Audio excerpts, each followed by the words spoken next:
Você comentou, por exemplo, sobre as pessoas, e talvez aí sejam fatos quase anedóticos, que conseguem parar a medicação e conseguem manter o peso, tá? Que são diferentes, por exemplo, dessas pessoas que estão no estudo ainda e que teoricamente estariam tomando medicamento, que a gente já entendeu que é muito mais uma questão do paciente do que necessariamente da medicação. Se ela fosse feita da forma correta, ela continuaria mantendo o peso. Quando a gente olha para essa população em específico, o que a gente pode associar com essa manutenção do peso? O que eles fazem de diferente que pode ser a chave para a manutenção do peso mesmo após a interrupção do medicamento? Como a gente falou, o efeito dos análogos de GLP-1, ele se dá principalmente pela supressão do apetite. Então as pessoas comem menos durante o uso do remédio. O que acontece quando a pessoa para de tomar o remédio e volta a ganhar o peso é porque a fome volta e ela volta a comer mais. Então é basicamente isso. A pessoa que não volta a ganhar o peso, a pessoa que consegue manter, é a pessoa que consegue mecanismos de supressão do apetite durante o uso do medicamento. Então é a pessoa que, por exemplo, ela adota uma dieta que dá menos fome para ela. Uma dieta com aumento do teor de proteína, por exemplo. A gente sabe que a proteína é um nutriente que, quando você tem uma alimentação com uma porcentagem maior de proteína, você tende a ter menos apetite, você tende a comer menos, e existem vários experimentos já demonstrando isso. Além disso, a pessoa também pode ter começado a fazer atividade física. A gente sabe que quando a gente começa a emagrecer, especialmente quando a pessoa tem uma obesidade mais avançada, ela sente muito mais energia e se sente muito mais capaz de fazer atividades físicas. Então, a gente chama o período do uso de um análogo de GLP-1 como uma janela de oportunidade para a pessoa adquirir hábitos de vida mais saudáveis. Isso tem que ser aproveitado. Eu acho que o tratamento de pessoas com análogo de GLP-1, eu acabei de falar que eu acho melhor que ela tome a longo prazo do que ela se torne obesa a longo prazo. Mas eu acho que é obrigação do profissional de saúde tentar fazer com que a pessoa não precise tomar a longo prazo. Então, e como que a gente tenta fazer isso? A gente usa essa janela de oportunidade para a pessoa adquirir hábitos alimentares melhores e hábitos de atividade física melhores e também hábitos de sono melhores, porque a gente sabe que a privação de sono também está associado a um aumento de ingesta calórica e, consequentemente, de sobrepeso e obesidade. Então, a pessoa que consegue aproveitar essa janela para adquirir hábitos, comportamentos repetidos mais saudáveis, é óbvio, é lógico que ela vai ter uma chance muito maior, né, de manter o peso depois que ela termina o medicamento. E isso vale também para dieta, né? É aquilo que a gente fala, né? Não é uma dieta, é uma reeducação alimentar. O que significa isso? Parece uma nuance sem importância, mas na verdade a diferença entre uma dieta e uma reeducação alimentar é que uma dieta normalmente as pessoas enxergam como transitório. Sim. A reeducação alimentar, a pessoa entende como uma mudança perene no seu estilo de vida. E a gente não vai combater uma doença crônica como a obesidade com uma mudança transitória. Seja uma mudança, eu vou tomar um remédio e vou parar de tomar esse remédio. Não vai adiantar. Não é igual uma pneumonia, que você mata a bactéria, acabou a pneumonia. Não. Você tem a obesidade. A obesidade é um problema crônico. É uma doença crônica que vai estar sempre à espreita. Você sempre vai ter o risco de voltar a engordar. E para isso, cara, para você combater um problema como esse, você vai precisar de algo perene, algo a longo prazo. Melhor que seja sem remédio, óbvio. É muito melhor, você não está exposto a efeitos adversos, você não está exposto a possíveis problemas que você tem de remédio, de enjoo, vômito, ou mesmo riscos mais graves que a gente não sabe que podem acontecer. Você não vai ter que pagar pelo remédio, você não vai ser dependente de um remédio. É óbvio que é muito melhor você conseguir emagrecer e você conseguir principalmente manter o seu peso sem remédio. Agora, se você não conseguir sem o remédio, pelo menos atualmente, a gente está falando aqui abril de 2025, atualmente é melhor, segundo as evidências existentes, você tomar o remédio do que você ficar obeso a longo prazo. Perfeito. E você tocou num ponto que é bem interessante, a gente já citou algumas vezes aqui, que é em relação à tendência que as pessoas que têm obesidade possuem de sempre voltar para o peso máximo que elas tiveram, né? Ou seja, a obesidade, sim, ela parece uma doença crônica e parece existir um mecanismo que faz com que as pessoas tenham sempre a tendência a voltar ao peso inicial. Parece até a gente pode fazer uma analogia com um problema com álcool, né? Existe sempre a tendência da pessoa de voltar a beber. E ela precisa, lógico, mudar os hábitos que ela tem e tudo mais para poder vencer quase que esse jogo contra que o nosso organismo faz. O que hoje a gente pode, pelas evidências que a gente tem, associar a esse mecanismo de voltar ao peso inicial? Qual que é a grande pressão que a gente tem para que isso aconteça? Existe uma linha de pesquisa muito interessante que surgiu já há alguns anos e que está sendo cada vez mais desenvolvida, de que a obesidade seria uma doença inflamatória do hipotálamo. O hipotálamo é uma estrutura que a gente tem no nosso cérebro que é responsável pelo nosso balanço energético. Então, é o responsável por dizer pra gente que a gente precisa comer ou por dizer pra gente que a gente precisa parar de comer, que a gente não precisa mais comer porque a gente já está com um nível de energia suficiente. E essa linha de pesquisa diz que pessoas que ficam obesas, e aí a gente não sabe se é a obesidade em si ou se são os alimentos que geraram a obesidade, então especialmente gorduras saturadas, açúcar e carboidratos refinados, esse combo ele faz com que a gente tenha uma inflamação no nosso hipotálamo. E essa inflamação gera uma resistência do hipotálamo a dois hormônios, insulina e leptina. E a insulina e a leptina elas têm um efeito, elas deveriam ter um efeito de sinalizar a saciedade para o nosso corpo. Tanto a insulina quanto a leptina são hormônios que são liberados quando a gente acaba de comer. São também hormônios pós-prandiais. E quando a gente acaba de comer, qual que é a informação normal que a gente deveria dar para o nosso cérebro? Cara, acabei de comer, não preciso mais comer. Sim. Não estou mais com fome. Quando você tem essa inflamação e essa resistência ao efeito da insulina e da leptina no hipotálamo, no cérebro, o que acontece é que o nosso corpo não consegue entender que a gente não precisa mais comer. E aí a gente continua comendo, e aí a gente vai engordando de uma maneira progressiva. E aí o problema é, essa inflamação aparentemente não é totalmente reversível quando a gente emagrece. Então, se você teve lá seus 130 quilos e o seu peso normal era 90 quilos, cara, possivelmente o seu hipotálamo vai continuar acreditando que você precisa, que o seu normal é ter 130 quilos.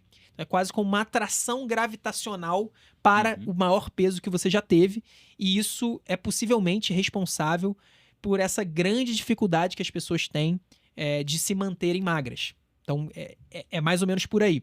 A obesidade ou os alimentos ruins que a gente come, eles causam uma inflamação hipotalâmica. Essa inflamação hipotalâmica prejudica a sinalização da fome, na verdade, a sinalização da saciedade, que deveria ser dada pela insulina e leptina.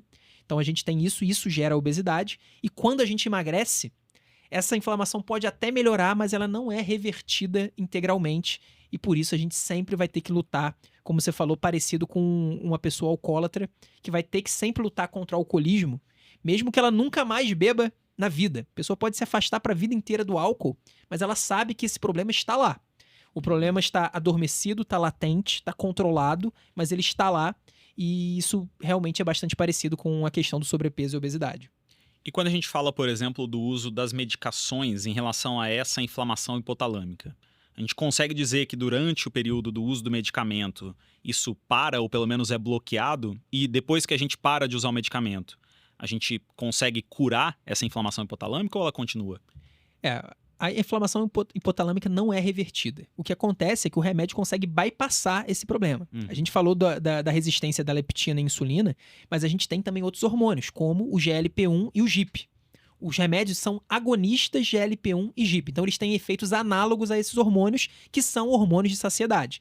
Então, durante o uso do remédio, e somente durante o uso, a gente tem...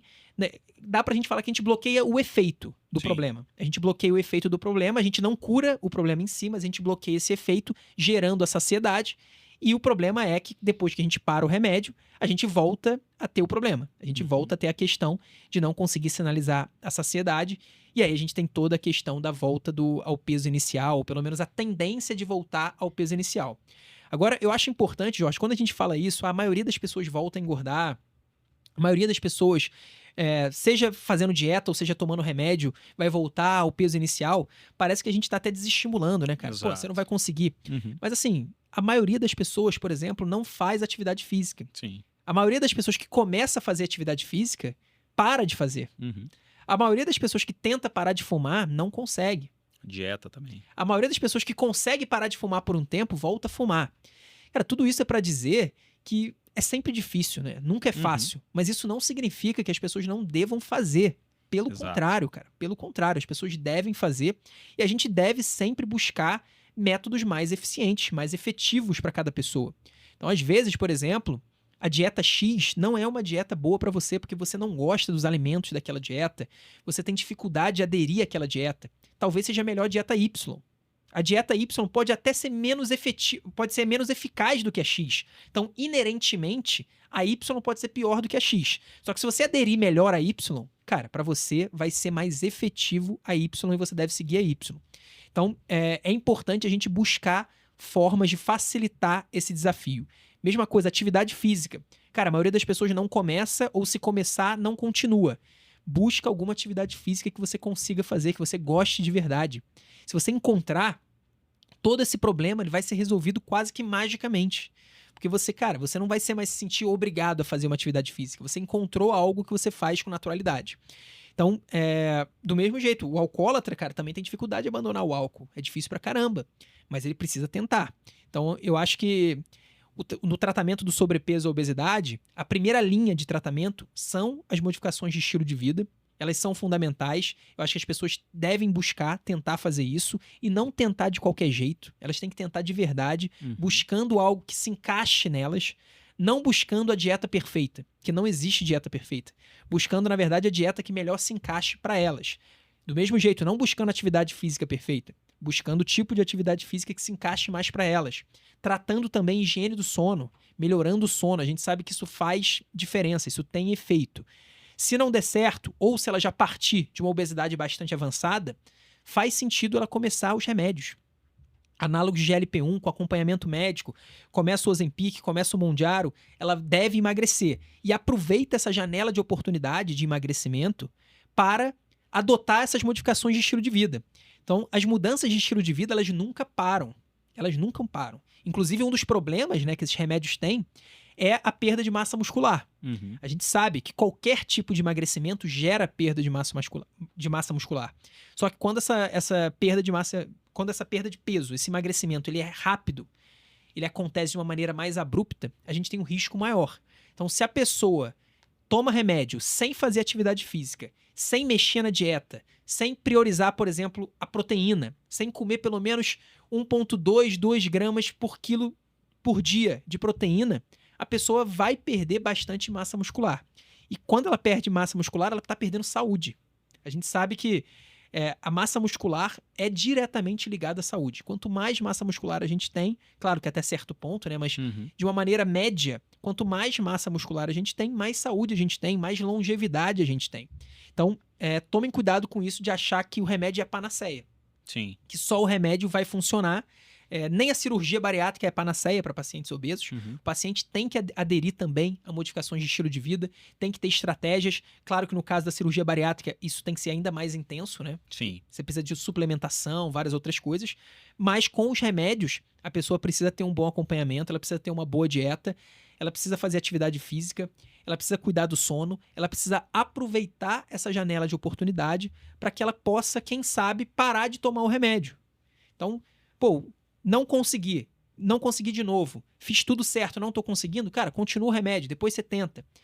Aos poucos a gente vai começar a ter os guidelines para isso, né? A gente não tem os protocolos médicos ainda para esse tipo de situação, mas pensando de uma maneira lógica, eu diria que tomar o remédio associando a mudanças de estilo de vida é a melhor chance que a pessoa tem de não precisar tomar a vida inteira. Perfeito. E talvez aí a importância do acompanhamento do profissional de saúde como um todo, né? Seja ele o nutricionista, quando a gente fala da alimentação, o médico em relação à prescrição de medicamento, o professor de atividade física quando for relacionado ao exercício físico, dele conseguir entender qual tipo de intervenção mais se encaixa no perfil, na rotina daquele paciente, porque no fim das contas parece, né, pra gente, que o que mais importa é a aderência a longo prazo.